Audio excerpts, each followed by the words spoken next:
तो जय हिंद बच्चों। देखिए आज के इस वीडियो में हम लोग बात करने वाले हैं क्लास 12th इंग्लिश ग्रामर के 10 most important synthesis of the sentence के ऊपर। ठीक, इस वीडियो में हम लोग 10 सबसे ज़्यादा यानी कि बार बार पूछे जाने वाले सिंथेसिस के ऊपर हम लोग बात करने वाले हैं। ठीक, सिंथेसिस आप नहीं जानते हैं तो समझ लीजिए कि सिंथेसिस में दो अलग अलग सिंपल सेंटेंस आपको दिए गए होते हैं, जिनको जोड़ करके एक सिंपल सेंटेंस या फिर कॉम्प्लेक्स सेंटेंस या फिर कंपाउंड सेंटेंस में आपको बदला जाता है।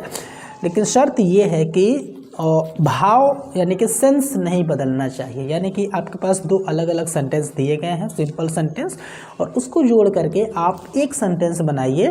ठीक है, उसका भी वही मतलब निकलना चाहिए जो उन दोनों अलग अलग सेंटेंसेस का मतलब अलग अलग निकलता है। ठीक, तो अगर आप चैनल पर नए हैं तो चैनल को सब्सक्राइब कर दीजिएगा और वीडियो को लाइक भी बच्चों कर दीजिएगा। ठीक है ना, तो बिना टाइम वेस्ट किए हम लोग स्टार्ट करते हैं। ठीक है, आपने यहाँ से यहाँ तक पढ़ लिया होगा, मुझे उम्मीद है कि समझ में आपको आ गया होगा। देखिए सिंथेसिस में होता क्या बच्चों कि आपको एक इस तरह का एक कह सकते हैं कि वाक्य दिया जाएगा, सेंटेंस दिया जाएगा, जिसमें कि दो अलग अलग सिंपल सेंटेंस हो सकते हैं। ठीक, और आपको उन दोनों का यूज़ करके किस में बदलना है वो ब्रैकेट में दे दिया जाएगा। ठीक है, तो जैसे यहाँ पर देख लीजिए, Rita found her pen, the pen was lost.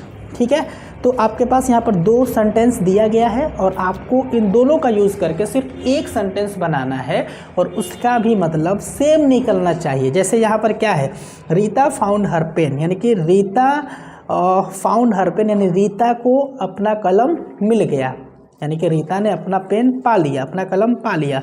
The pen was lost, जो पेन थी वो खो गई थी। ठीक है बच्चों, तो यानी कि इसका मतलब क्या हुआ, इसका मतलब ये हुआ कि रीता ने अपना खोया हुआ पेन पा लिया। ठीक है, अगर हम इसको एक शब्द में बोले तो, लेकिन अलग अलग बोले तो क्या बोलेंगे कि Rita found her pen, Rita ने अपना पेन पा लिया।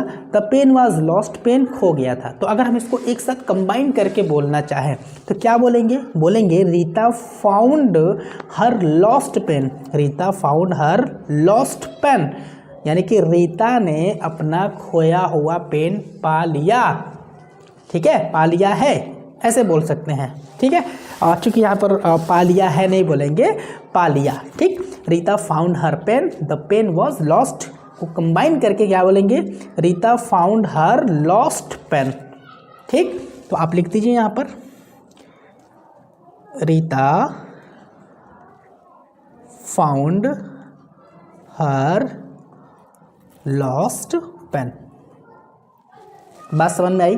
तो सिंथेसिस में दो अलग अलग सेंटेंस दिए जाएंगे, ब्रैकेट में दे देगा कि आपको उन दोनों का यूज़ करके एक सेंटेंस बनाना है और वो सेंटेंस आपका सिंपल होना चाहिए, कॉम्प्लेक्स होना चाहिए कि कंपाउंड होना चाहिए। ठीक है, रीता ने अपना पेन पाया, द पेन वॉज लॉस्ट, जो पेन खो चुका था, है ना, पेन वॉज लॉस्ट, पेन खो चुका था। तो हम यहाँ पर इसको दोनों को जोड़ करके बना देंगे Rita found her lost pen, यानी रीता ने अपना खोया हुआ पेन पा लिया। ठीक, आगे देखिए, he is ill, he will not go to college. He is ill यानी कि वह बीमार है, he will not go to college यानी कि वह कॉलेज नहीं जा पाएगा। ठीक है, इसको किस में चेंज करना है, कॉम्प्लेक्स सेंटेंस में आपको चेंज करना है। देखिए बच्चों, कॉम्प्लेक्स सेंटेंस में हम यूज़ करते हैं बिकॉज, यानी कि दो सेंटेंसेस को कॉम्प्लेक्स में चेंज करने के लिए बिकॉज का यूज़ किया जाता है।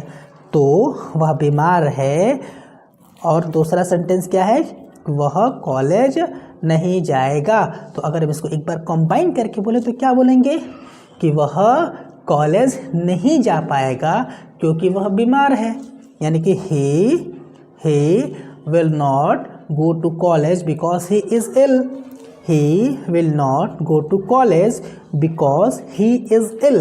ठीक, जब बिकॉज का यूज़ करते हैं तो बाद वाला पहले लिखते हैं, फिर बिकॉज लगाने के बाद पीछे वाला लिख लेते हैं। तो आप लिख लीजिए यहाँ पर कि he will not go to college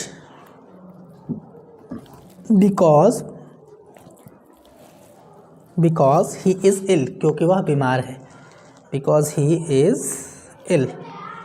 ठीक है बच्चों, जो सेंस इन दोनों वाक्यों का अलग अलग निकल रहा है वही सेम सेंस इसका निकल रहा है।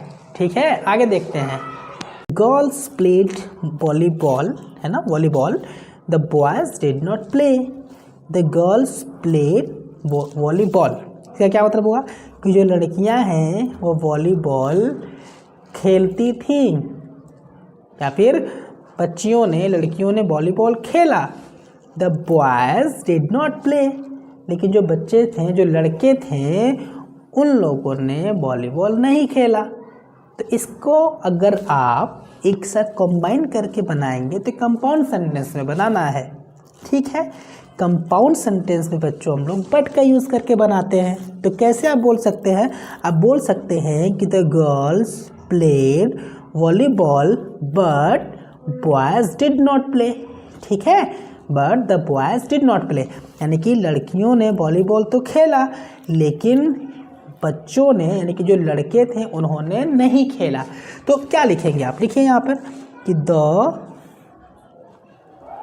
गर्ल्स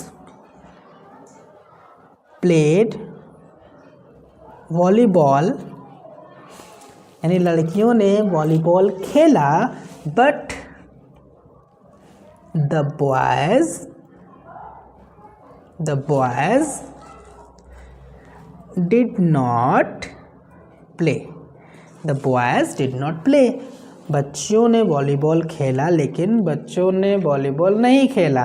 वॉलीबॉल कहना ठीक नहीं होगा, नहीं खेला। ठीक है, अच्छा, अगला जो सेंटेंस है हमारा, सी इज़ रिच, वह अमीर है।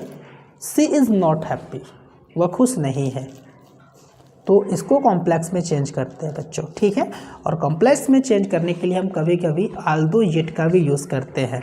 आल्दो मतलब यद्यपि, येट मतलब फिर भी, यानी कि अगर हम इसको अगर जोड़ करके एक वाक्य में अगर बोलना चाहे तो क्या बोलेंगे कि यद्यपि वह अमीर है फिर भी खुश नहीं है। बात समझ में आ रही है? यद्यपि वह अमीर है फिर भी वह खुश नहीं है, यानी कि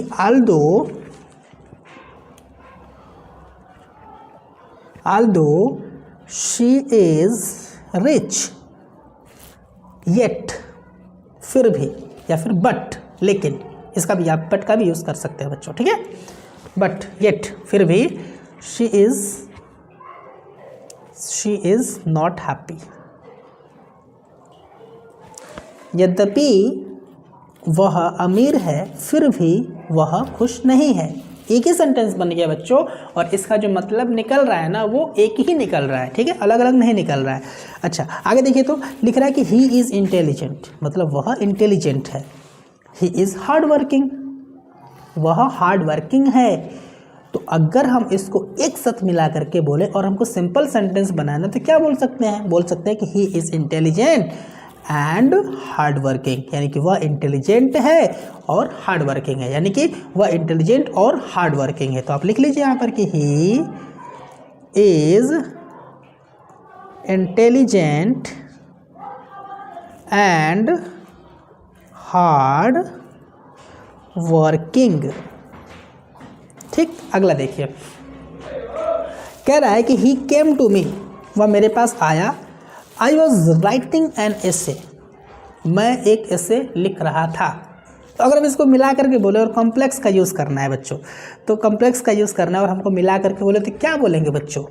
ऐसे ना बोलेंगे कि he came to me while I was writing an essay, वह मेरे पास आया, व्हाइल मतलब जब कि मैं क्या लिख रहा था? एक एसे लिख रहा था, या फिर जब मैं एक एसे लिख रहा था। व्हाइल जबकि मैं एक एसे लिख रहा था। तो he came to me while I was writing an essay, लिख लीजिए। तो he came to me while I was writing an essay, I was writing an essay. He came to me, वो मेरे पास आया जबकि मैं क्या कर रहा था? एक एसे लिख रहा था। तो हमने दो अलग अलग सिंपल सेंटेंस को मिला करके एक कॉम्प्लेक्स सेंटेंस बना दिया। किसके यूज़ से? व्हाइल के यूज़ से। तो मुझे उम्मीद है बच्चों समझ में आया होगा। ओके बच्चों, तो अगला क्या है हमारा? ही इज़ रिच, वह अमीर है। He leads a simple life, he leads a simple life, वह सिंपल लाइफ एक साधारण जीवन को लीड करता है, नेतृत्व करता है। वह अमीर है लेकिन एक साधारण जीवन क्या करता है, वो जीता है, लीड करता है। कंपाउंड में बनाना है, आप जानते हैं ना, कंपाउंड में बनाने के लिए बट का यूज़ कर सकते हैं या फिर येट का कर सकते हैं। तो अगर हम इसको, ठीक है, नॉर्मली हम इसको एक साथ बनाने की कोशिश करते हैं हिंदी में ही। वह अमीर है फिर भी एक सिंपल लाइफ को लीड करता है, यानी कि ही इज़ रिच बट, या फिर इसकी जगह पे येट का यूज़ करेंगे, बट या फिर yet he leads a simple life. वह अमीर है फिर भी एक सिंपल लाइफ को लीड करता है। लिखिए तो इसको, he is rich yet, yet मतलब फिर भी, फिर भी, he is rich yet he leads a simple life, life. अच्छा, आप चाहे तो यहाँ से ही को हटा सकते हैं, डायरेक्ट ये भी लिख सकते हैं कि he is rich yet Leeds a simple life. वह अमीर है फिर भी सिंपल लाइफ को लीड करता है, आप ऐसे भी लिख सकते हैं, ठीक है। अब देखिए अगला क्या है हमारा, अगला है कि a tiger was hungry he killed a bullock the bullock was hefty. Hefty मतलब क्या होता है, हैफ्टी मतलब होता है जैसे होता है ना, क्या उसको बोलते हैं, तरोताज़ा या फिर एक खाया पिया जो होता है, तंदुरुस्त, है ना। तो अब देखिए यहाँ पर अ टाइगर वॉज हंग्री, एक जो टाइगर था वो हंग्री था। ही किल्ड अ बुल्लोक, उसने एक बुल्लोक को मार दिया। द बुल्लोक वॉज हैफ्टी, जो बुल्लोक था वह कैसा था, कह सकते हैं एक तरह से कि हेल्दी था, है ना। हैफ्टी मतलब एक हेल्दी, मतलब काफ़ी ज़्यादा उसमें मांस था, ताकतवर था, ये कह सकते हैं। तो अगर मैं इन तीनों को जोड़ करके एक सिंपल सेंटेंस बनाऊँ तो क्या मैं कह सकता हूँ कि a hungry tiger killed a hefty bullock, यानी कि एक भूखे टाइगर ने एक तंदुरुस्त बुल्लोक को मार दिया। लिख सकते हैं कि नहीं लिख सकते हैं, मिला कर देखिए, अ हंग्री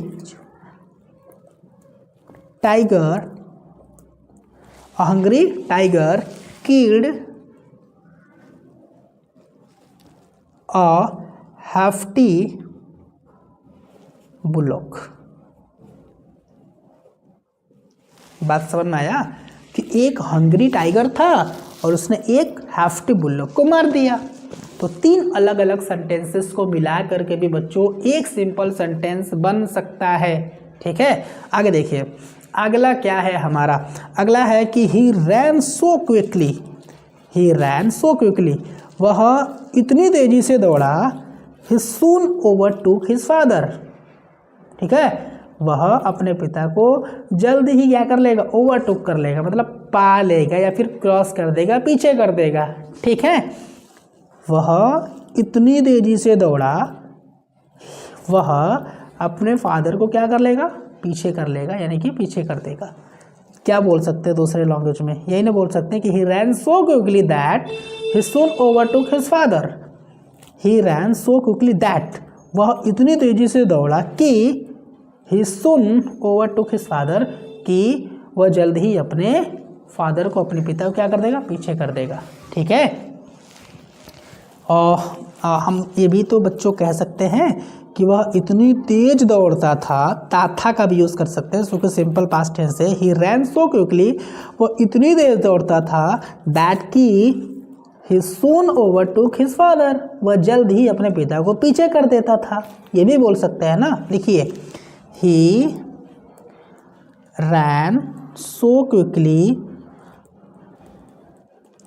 दैट की ही सून overtook his father,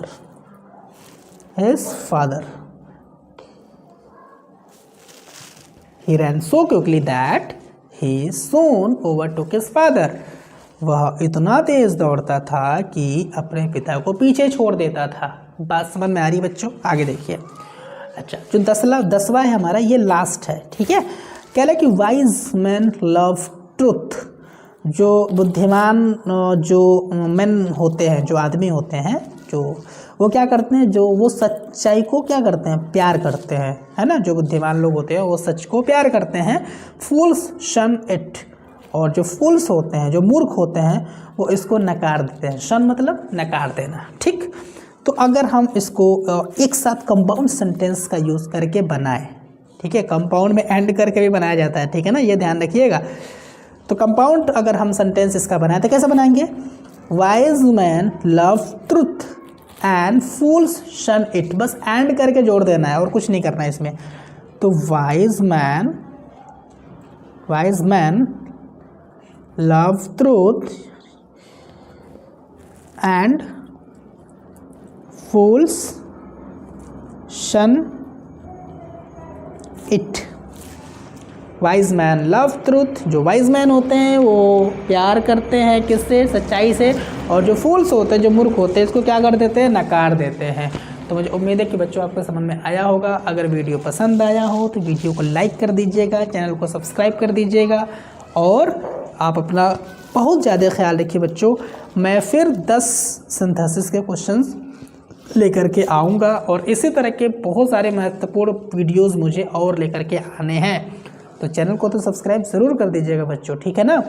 और आप अपना बहुत ज़्यादा ख्याल रखिए। जय हिंद, वंदे मातरम बच्चों।